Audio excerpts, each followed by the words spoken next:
Drinking my mushroom coffee. Oh, gosh. Mine's terrible right now. That rye stuff, I mixed it in with the good stuff, the everyday dose, effed it up. Really? I don't can't think it's even bad. stand it. It's You not don't? great, but I definitely don't mind drinking it. Well, I don't have any cream right now either. Oh, well, that's, yeah. Yeah. Well, if you drink your coffee black, I'm sure it's probably terrible. Yeah, it is. I even put some coconut oil in there thinking that maybe, and it did make it a little more palpable, but I just can't finish the whole thing. It's terrible. You know who else is obsessed with mushroom coffee? Weston? Who? Honey Badger. He loves it. Oh my gosh, I made it the past 2 mornings, and he is like a maniac trying to get to this mushroom coffee and trying to lick it out of there. Really? It's not the cream? Yes. Oh my gosh. I guess not. He doesn't go for my normal coffee like this. And yeah, listeners, Honey Badger is my cat. I don't actually have a Honey Badger. Yes. Wish I did. So Honey Badger is all into the mushroom coffee now. Well, he's going back to get his cholesterol retaken, and he don't want to have to go on no meds. He's crazy. He used to be so skittish, and now every morning when I let Sawyer out, Honey Badger just darts right out. Really? Yes, Well, he loves going outside. Where's Harley? Because I haven't seen him in a minute. Harley be sleeping all the time. I think he's depressed. Harley's depressed. No. Oh, gosh. I don't think he is. I think he's just a cat. Well, I think what you should do is you should sit down with Harley and read Let Them to Harley. And then y'all could, do like question and answer after every chapter. And let's see if we can't get this dude back on track. Well, he does like to talk. I know. He loves it. He's that cat. I'll be like, hey. He'll be like, meow. And then I'll just keep talking, and then he'll say meow to everything. Yes. He's so cute. But I he got the has best different cats. tones. You do have Crazy the best cat cats. lady. Yes, Cat lady you over are. here. Yeah, any of our listeners, if you have a cat, send us a picture of your cat, because it'll make my day. Yes. Please. Yes. Or a dog, I guess, I like cats more. She likes cats more. She thought she might like a dog, but then she got a dog. And This idiot dog is over here wallering right now. He likes to waller where he'll flip himself up. You know how he does, but I'm explaining it. He flips himself upside down and chews on his feet. Yes, he has. And you might be able to hear him. He's very aggressive.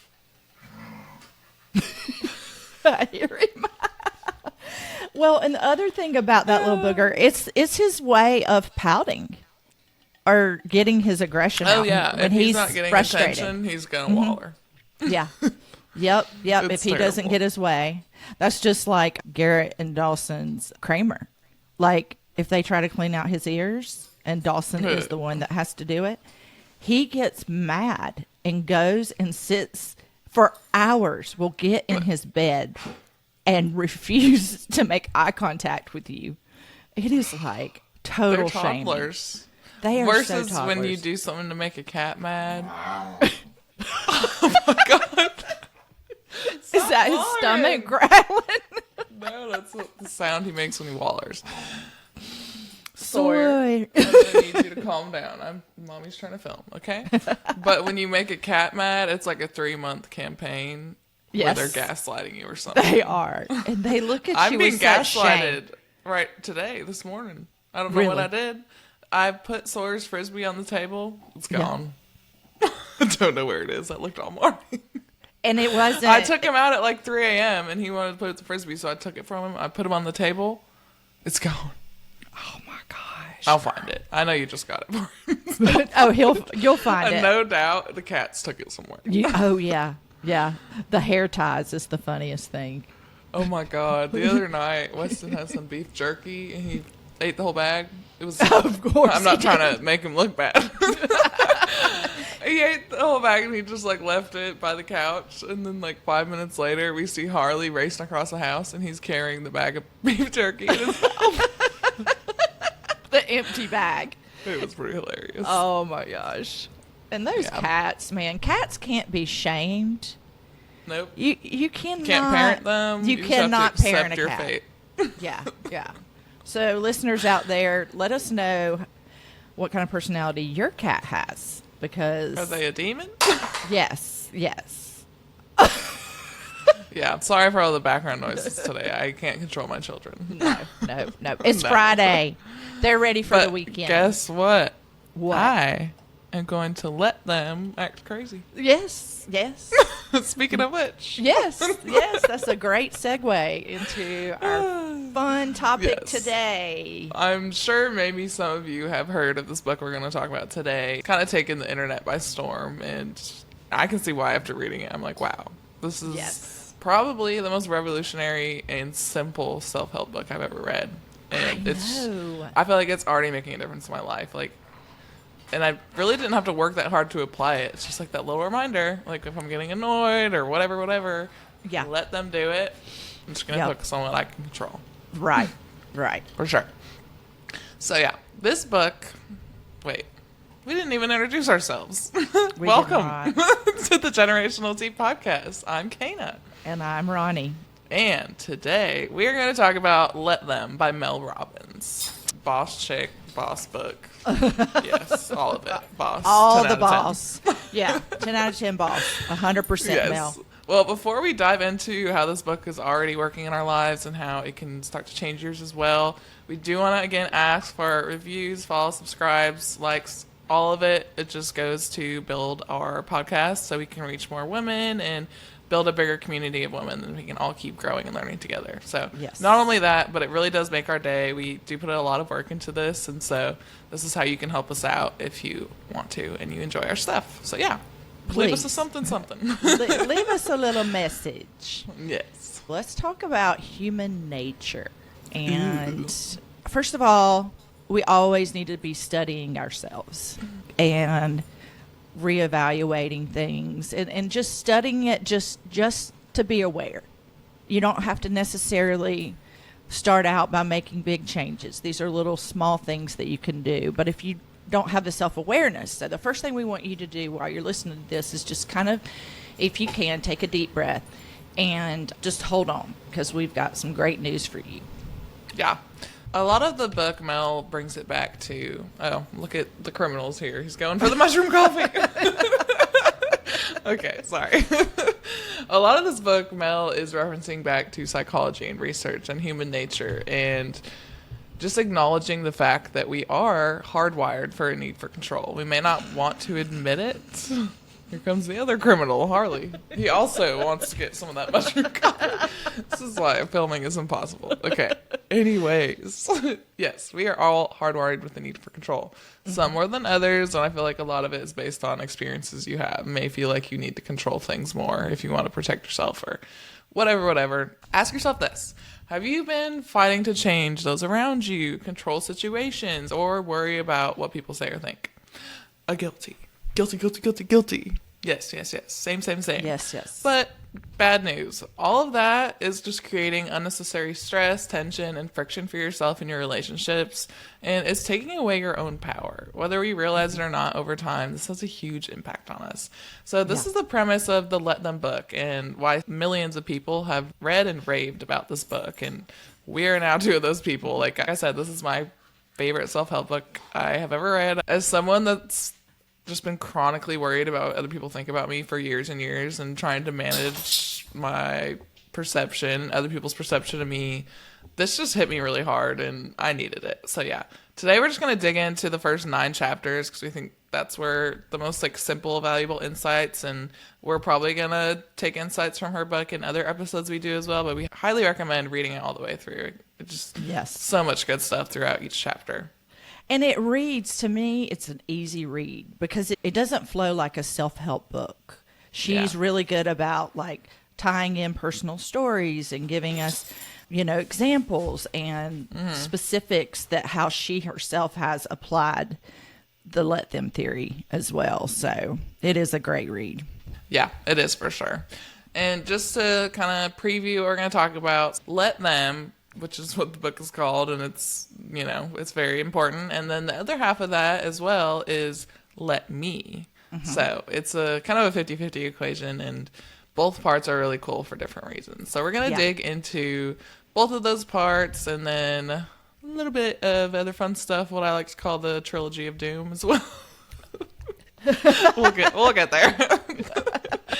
But okay, let's dive right into let them. One of the biggest problems facing everybody is the power we unknowingly give to other people without realizing.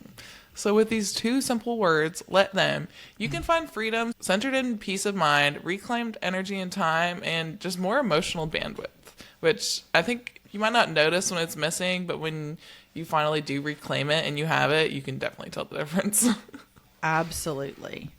So the first thing that in the let them theory that she kind of talks about is the more you let others live their lives, even the most annoying parts, and let adults be adults, you'll see how much power you truly have. Can you think of an example from your personal life on like an area where you've been bad at letting them? Oh, well, yeah. I had a great breakthrough. I feel like, obviously, we've talked about it this season in my life. It's like stolen a lot of joy and confidence and things that came very easy to me. I've never really had to work at that, but now I am. So Monday, it was a beautiful day. I said, I'm going to put on my swimsuit and go sit outside and read my book. And I put the swimsuit on. I took a sharp look to the left and realized, oh my word, that is rough. Stop. But this is what happened to me. It was like life changing. And I want to write a book about it. I looked over, I saw myself in the mirror, and I was like, you know what? I am confident. I got this body. This is a 52-year-old body that I have worked on, and it houses everything else in me, the emotions, the laughter, the confidence, and all that. And why in the world have I been letting them tell me the way I need to look? Mic drop. It was a mic drop moment. And when I looked over, I was like, you know what? I would not trade this body for a 20-year-old ever. I'm like, why in the world have I been thinking that I need to look 35 or 40 or 45? I am 52 and I need to sit in that and make the most of it. So when we look back, or when I have a tendency to look back, maybe on physical attributes, I can't look back. When I do that, I'm missing what's happening now. And I don't want to trade my physique in. I'm not willing to trade it in for the confidence that I have, because I'm back, the history that I have, the maturity that I have, the relationships that have been established. I would not want to go back. 110%. We have to just decide, you know what? Let them think what they want to think, judge, whatever. Let everybody else try to be 25. But this girl has a change. And now I'm going from let them to let me. So how can I let me settle in to the season in the best way possible? And I cannot do that by constantly worrying about what somebody else thinks or what they say. And we are our own biggest critic, 100%. So stop. I literally looked at myself and like, stop beating yourself up. Yes. This is not productive. This does nothing to better your life. And start focusing on the 34-year marriage that you have to your husband. Realize if he didn't want to be there, he wouldn't be there. He's there because he loves us. Wonderful children that your body Right. And the 2 children and all the things, all the relationships, the mature female relationships that I have now that are so difficult, especially in your, I guess, late 20s, early 30s, when maybe you are moving away for a job, or you've began to have kids, or everybody else is getting married. What are you, and you're not. It is 100% just a thief. And I am taking that back, because I would rather be confident in who I am and be not looking like a 35, 45-year-old woman, but sit in the fact that this body houses these relationships, houses my marriage, houses my confidence, houses the joy that I have. And why am I looking at this and thinking this body is less than? Because it's the sum of all the parts. So you can't have it both ways. You can't look 25. I mean, maybe some people can if they have a lot of money. But you can't look 25. Yeah, you can if you're rich. If you're rich, well, there's all kinds of options for the rich people out there. But for the normal folk, it is what it is. And as soon as we can let them think, we then let ourselves take back control that we have given up. And it may just be to an idea of the way we think we should look or the way we think people should look at us or view us. So that's my story, and a very long story, so you can cut some of it out. Good. Well, I know you already told me this earlier this week, but I was just so proud to hear you have that because you have every right to be so confident because you are so beautiful, and regardless of how you feel about the way you look, like, you're right. Like, your body is an amazing design, and it does amazing functions for you. So no matter what other people think about how you look or how you're feeling about how you look at any time, like, be appreciative of that body and be confident because why would you not want to be? I mean, right. It sounds obvious, but like, once you have that realization, it's just so freeing, and I'm proud of you for getting there. Thank you. This. Thank you. Yes. I'm back, ladies. She's back. You better watch out. One example I wanted to share is, like, growing up, and I always just felt like, and I think almost every kid feels like this, I always felt like my parents were so awkward and weird, and, like, people were always judging us and whatever, and it used to stress me out so bad when I'd be out in public with them. And this was like a few years ago, before I even came across the let them, and now looking back, I'm like, okay, I kind of like utilized let them there, low key, but I just realized, I was like, let my parents do whatever they want because I'm never going to be able to, like, control them, and then let other people judge us if they want to. Like, if they think we're weird, let them. I don't care. I love my family. Right. No! Honey Badger. Honey Badgers on that mushroom coffee. Wow. So, Anyways. yeah, I like that. Little detour. Yeah, and honestly, here's the other thing. Everybody's not thinking about us. Here's a news flash, ladies. You are not the first thing on people's minds. Half the time, they don't even recognize that you got on a new outfit. They're not paying you attention the way we feel like it is. It's like that microscope that we feel like, that the microscope that we view ourselves in is, people aren't going around and doing that. And if they are, let them. They are somehow diverting probably some negative attention that they have on themselves and are putting that on to somebody else so that they can feel better about themselves. We've all done it. Yeah, guilty. And it's a human nature thing. You fall into it so easy. So it's like, go in guns blazing and fight some of those just standards that we've had for ourselves. Yeah. Well, I like how she gives you so many reminders about human nature. Like, specifically, she talks about how people have negative opinions and thoughts. Like, a lot of the times our thoughts are unconscious and we have no control over them. And they might be ugly, but, like, that doesn't mean that we are our thoughts or that's how we really feel or whatever. You're going to have negative thoughts about people you love. Like, I do. I have negative thoughts about my husband, some of my friends. Like, it's part of life. Like, it happens, but that doesn't mean that that's what I think about that person, or it doesn't mean that I think that for a long time. Like, it may just be like a fleeting thought, and then, like, oh, okay, there's the part of my brain that's judgmental. Get out of here. Well, that was a good reminder to me. Like, everyone has negative opinions. You can't control them. People are going to have them about who they love, and a lot of times they don't last. So that's just humans. That's who we are.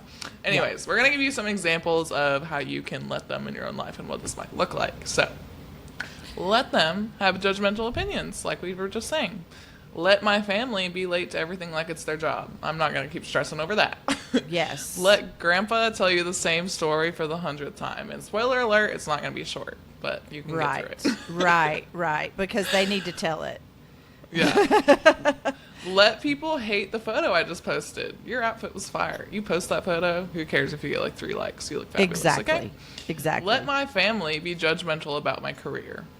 That's a big one. That's a bigger pill to swallow, but still. Like, I know my sister's an artist, and my parents haven't always thought that was like the best career for her to choose, but she's like, let them. Like, this is what I love. I'm good at it, and I'm so proud of her for doing that. Yeah, you know? And she's doing well. How about this one? Let my in-laws disagree with my parenting methods. Whew. Yeah. Whew. You heard that, Ronnie? No, I did. I better shut up.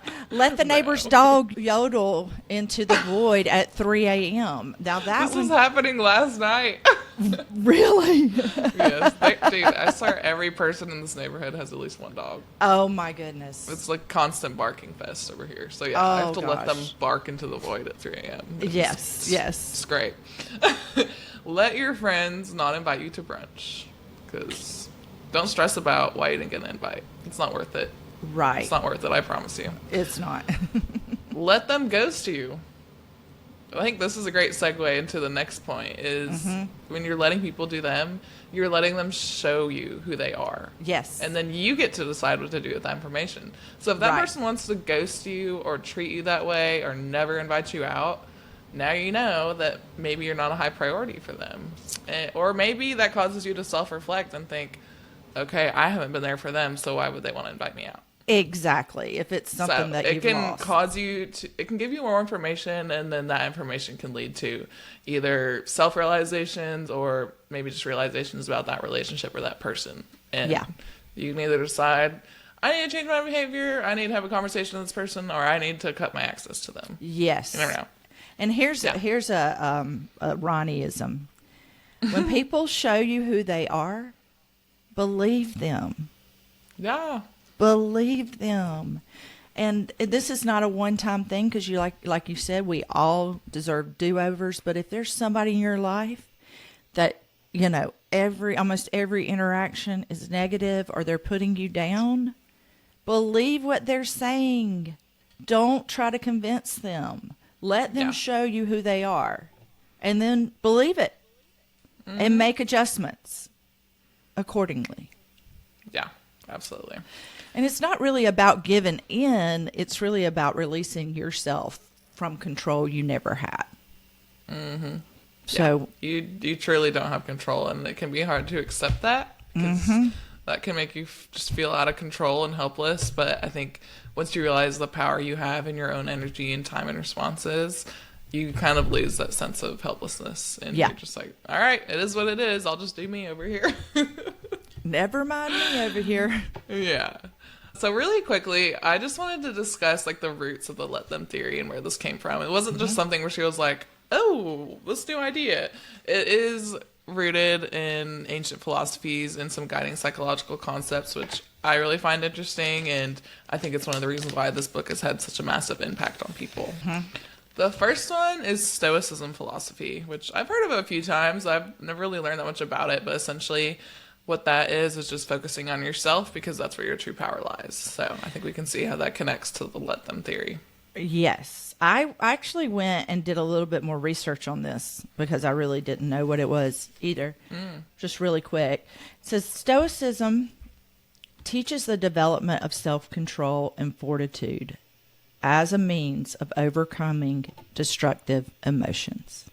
And that's fortitude is like courage in pain or adversity. That's interesting. I've seen a lot of like podcasts or like motivational pages on Instagram that are like focusing on like the stoic mindset and stuff, and I think it's pretty valuable. I think it connects to a lot of stuff we've already talked about on the podcast. Yeah. Just like separating yourself from your emotions and like not letting them have power over you, like we were just talking about in reaction versus response, is feeling in control of your emotions instead of being controlled by your emotions. Yes, for sure.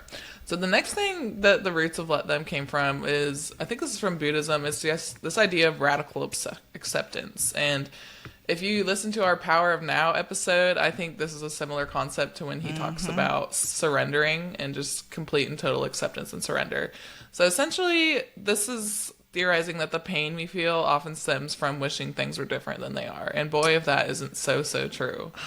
So by using let them, you can kind of alleviate and release yourself from that pain, because you have no control over so many things and so many situations, and you might feel like you're suffering because you wish things were different and life sucks right now. But at the end of the day, like, if we just dwell on how different things can be and how out of control we feel, like, we're just going to add on to that suffering. And so this can really, like, just alleviate a huge amount of that pain, I think.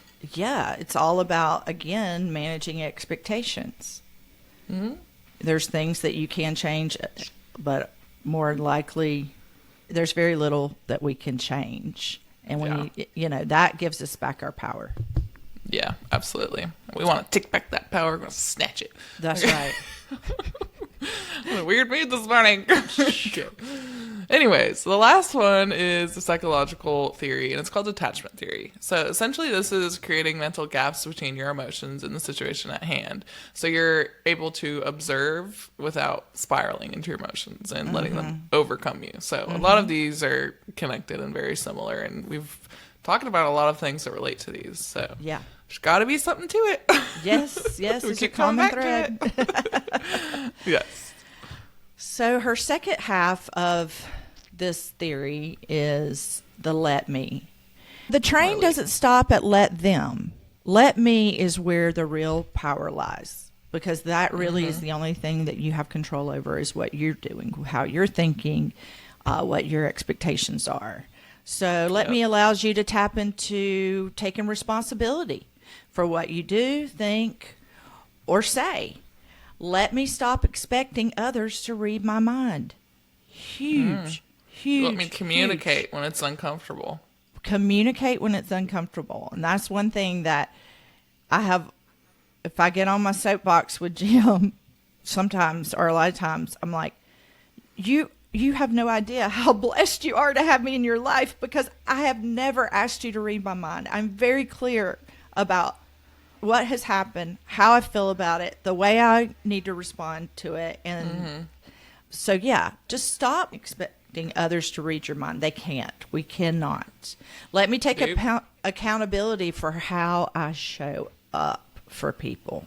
This is a big one. Yeah. Got to be real honest with yourself there. Yep. And when you feel left out of that little party or the brunch, you have to look back and say, what am I doing? How am I showing up? These dang cats are really making it difficult this morning. They are. I just feel like, gosh. It's the mushroom coffee. I guess so. How about this one? Let me send the hangout invites instead of stewing about not getting one. You take control of that. You throw the party, and then you can re-engage with people that mean a lot to you. Yeah. Let me prioritize my friends because it matters to me. Let me be more productive. Whew, that's a big one. So there's things like, I feel like that, unfortunately, some of the memes and stuff that have come out where people have used the let them theory, not necessarily Mel's things, but like there's a lot of focus out there on social media and such and on the let them part. But it's a two-pronged approach. So if you're always letting them, meaning you are cutting people out of your life as a response for how they've treated you, if you continue to do that, you will be very, very lonely. Yeah, which is a great point. Which is huge. So be careful.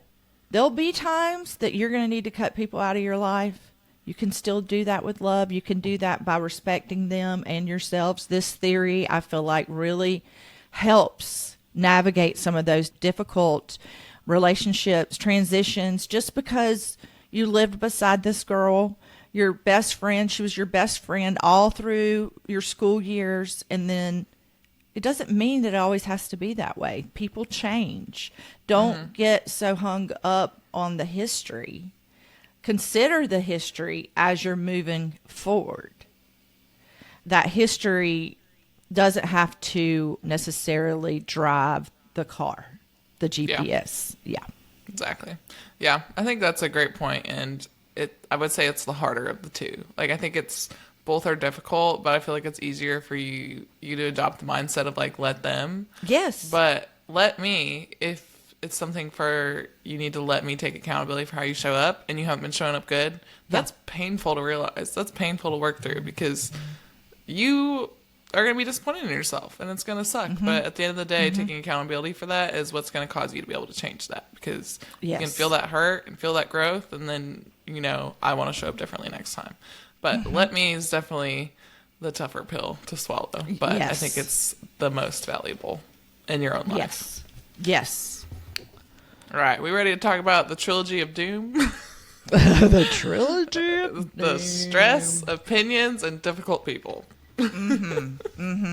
Yeah. We want to talk about this because it's something from the book, obviously, and we just felt like it was really important to add on this component once we've kind of defined what is let them, what is let me. So let's talk about it. First, we're going to talk about stress.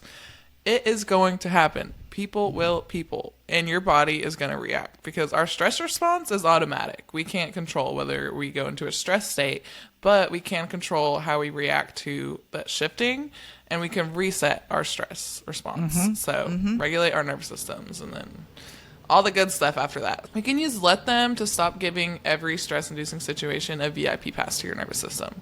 So when something stressful happens, and this is something from the book that I think is really useful because I feel like I'm an easily stressed out person, so I need a tool like this.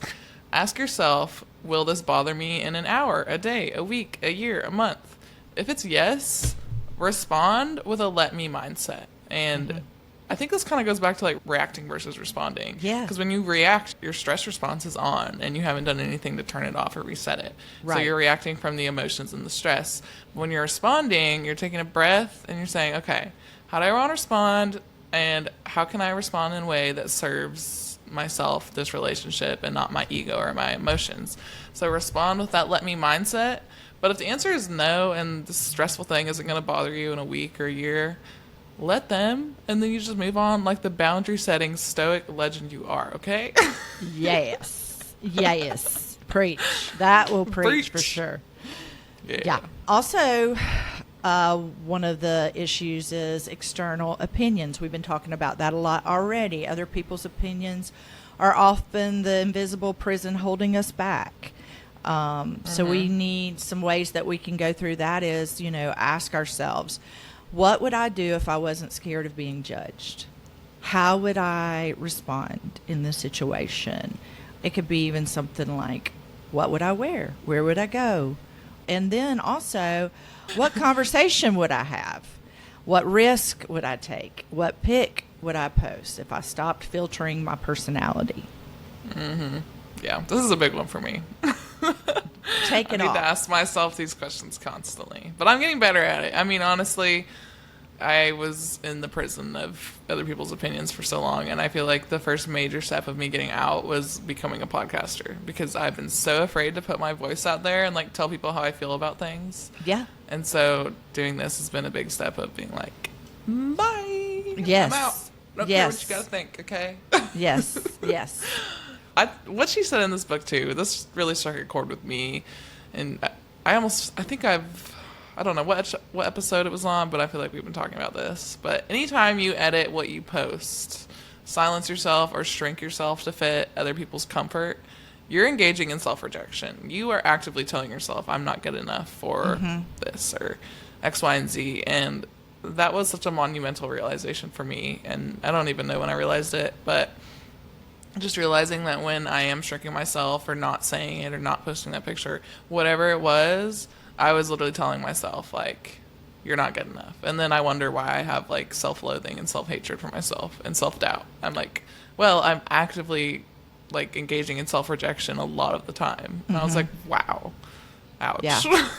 That stings. And it's something that you'll have to reevaluate over and over and over in life and then reset those type things. Yeah. And we've said this as well already. This next point is give people the freedom to think negative thoughts about you. Because like we were saying, everyone has critical thoughts about the people they love, about strangers. It's going to happen. So let them judge, let them react, let them doubt you, let them question your decisions. Because this is I like this. It's a quote from the book. She calls it your one wild and precious life. And I just love that. It's kind of like romanticizing your life and saying like, this is your one life and you get to live it how you want. So let them think bad about you. Who cares? Like, this is your life. Do what you want with it. Don't let other people's opinions hold you back. Right. Also, let's look at difficult people and how to use this let them theory in handling some of those situations. Well, let's all agree. Adults throw the best tantrums. Guilt trips, emotional outbursts. Oh my gosh. Dramatic monologues. Oftentimes Oscar worthy, but difficult to deal with. You're like, I really appreciate the effort that you put into this, but I'm sorry, it's not working here. You're not going to get what you want. And the silent treatment. I think that is one of the biggest temper tantrums there are. That silent treatment. That is like one of the most immature responses. It is. It's so frustrating. Yes. Oh, yeah. Essentially, she makes us the point, like, you're going to deal with difficult people because, yeah, unfortunately, a lot of us are emotionally immature and we can work on it, but it's just a fact of life. Like, we need to grow and we need to become more emotionally mature. But the fact that so many people aren't means that you can't let the emotional maturity of other people have power over your own life. You are not responsible for managing their emotions, only your own. So just because someone acts like a child doesn't mean you have to parent them. Right. Okay. Right. And you don't, exactly. She says like the average adult has emotional maturity of an 8-year-old. And you can't change that. You cannot That's on change them. that. That is on them. Once you like get into that and you begin to recognize people in your life and the way they act, guess what? You don't have to take it personally anymore. It is not a personal attack on you. They are dealing with their own stuff. Let them do their tantrums. Let them make the guilt trips or the passive-aggressive comments. And then you just decide at that point how you want to move forward. You get to decide. But it's not something personal. Be careful and just... I have a couple of relationships in my life where I really have just been like, you know what? I can expect something different. I can even teach these people how to do something different. I can have the hard conversations. But ultimately, it's up to them as to whether or not they want to respond maturely. Yeah. So let them, and then you don't have to take it personal. It's not an attack on you. Everything is not about us, believe it or not. It's not, I'm saying everybody's comments, their dirty looks, their side smiles. Oh my gosh, did you see the way she looked at me this morning? Or something like that. You know, they're not even looking at us 9 times out of 10. Yeah. We are the star of our own show, and most people are not buying the tickets, y'all. Word. Yeah. So yeah, when dealing with difficult people, you let them act up. You let them sulk. You let them throw shade. You let them erupt. You let them give you the silent treatment. And then let me be the mature, wise, and loving adult in the situation. Let me be calm. Let me choose a mature response. Let me exit stage left if necessary. Let me stay wise. Let me live in peace. Because difficult people are not in my control and they're not my responsibility. Exactly. But I can choose how I respond. So that's... Ding, ding, ding. Very, very important. Very, very, very important. Amen. Boundaries aren't just fences. They are freedom, people. Exactly. Dang, we're already at what she said. Oh, yeah. I wanted... Wait, there was a quote. This is one of those books that you don't borrow from someone else because you're going to need to make notes and refer back. And you might make notes about that person. What if you made a note in your book like... The next time Jennifer does that, I'm going to do this. And then you let Jennifer borrow the book. That is not going to go well. Just FYI. Just a little tip. Right. Just a little tip there. I loved something that she said. There was so much in this that I could have highlighted, and I did. But going back to like why we need, as we wrap up, why do we need to embrace this type of theory. And she says, right now you move through life with other people's opinions as your roadmap. You take the left or the right turn based on what you anticipate other people might think or say, rather than making the turn you want to make. When you navigate your life trying to predict what people are going to think and say about you, you give that power away. It's kind of like trust the GPS system. Don't.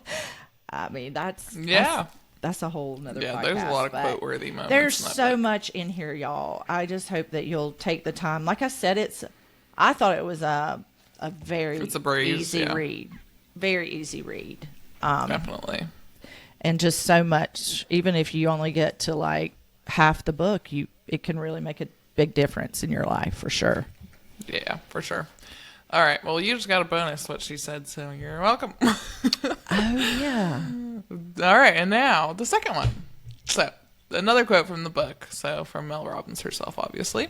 The more you let other people live their lives, the better your life gets. Mm-hmm. And the more you let people be who they are or feel what they feel or think what they think, the better your relationships will be. Learning how to let adults be adults has changed my life, and it will change yours too, because when you finally stop giving your power to other people, you'll see how much power you truly have. Mm-hmm. So good. Yes. And Mel Robbins also has a podcast, which I want to start listening to. I see snippets of it all the time now. And she has a lot of cool people on there, and it's a lot of similar insights into life, and she's such a cool person. Yes, she is. And Mel, I want to be your friend. Well, and so she didn't have her first book. She, this was a second career for her, this whole thing. She was, in her early 50s. Mm-hmm. Yeah, and at the beginning of the book, she talks about how she was just lost in life, and her and her husband were $800,000 in debt, and then she started using some of these methods that she was talking about and just chipped away at it for years and years. And I mean, look where she is now. She's a New York Times bestselling author. Yeah. Millions of people listen to her podcast, I'm sure. Yes. It's just a very inspirational story. It is very inspirational. Yeah. So it's never too late to make a change. It is not. Ever. Yeah. So yeah, if any of this resonated with you today, well, one, go buy that book because I recommend it highly, and you're going to take even more stuff from it than we told you in this episode. We couldn't possibly cover it all in this episode. And then on top of that, if you know someone that could benefit from the Let Them or the Let Me or just anything we talked about in this episode, or really any other episodes we put out there, share it with a friend. Or maybe you have a friend that hates reading, will never pick up a book, but you're like, wow, they need to hear this. Send them our episode today. Yes. Please. Yes. Yeah, yes. Share it with a friend. Word of mouth is huge for us, and we really appreciate it if you help us get the word out about our podcast.